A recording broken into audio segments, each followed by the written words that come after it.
Behind me, you can see a scientific publication from 2022 where a group of doctors injected Sculptra behind the hairline into the posterior temporal fossa to get a vertical lifting of the face. They used a so-called vector technique. They injected Sculptra into boluses on 3 different injection points in the posterior temporal fossa. You can see the exact injection points and the amount of Sculptra that they place on each point. According to this study, these patients showed an improvement in the facial morphology and an improvement of sagging in the upper, middle, and lower part of the face. What do you think about this creative technique? Would it work?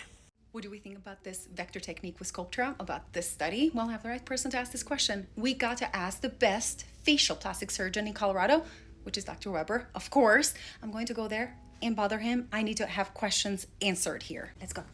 I gotta ask him. Dr. Weber, can I bother you for a second here? I'm sorry. Of course. I need this question answered. Everybody's asking and talking about this vector technique for like a little face lift with Sculptra. But you are the best facial plastic surgeon here in Colorado. You do the facelifts. So what are your thoughts with doing this with Sculptra? Yeah, I have a lot of experience with injectables and with surgery. Right.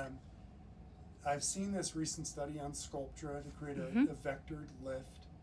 And that's been done before with hyaluronic acid fillers. If the product is injected properly, it should be a safe technique.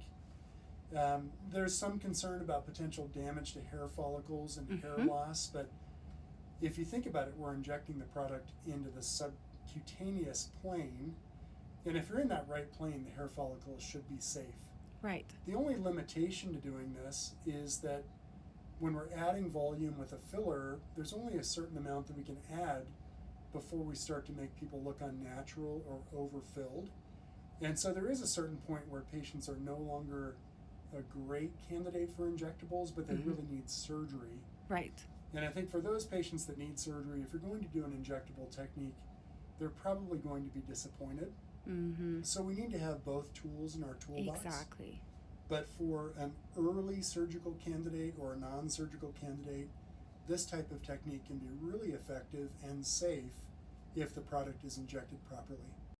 There you have it. If you have any other questions, comment below and I'll come and bother him. Right? Thank you, Dr. Weber. Bye. I gotta go.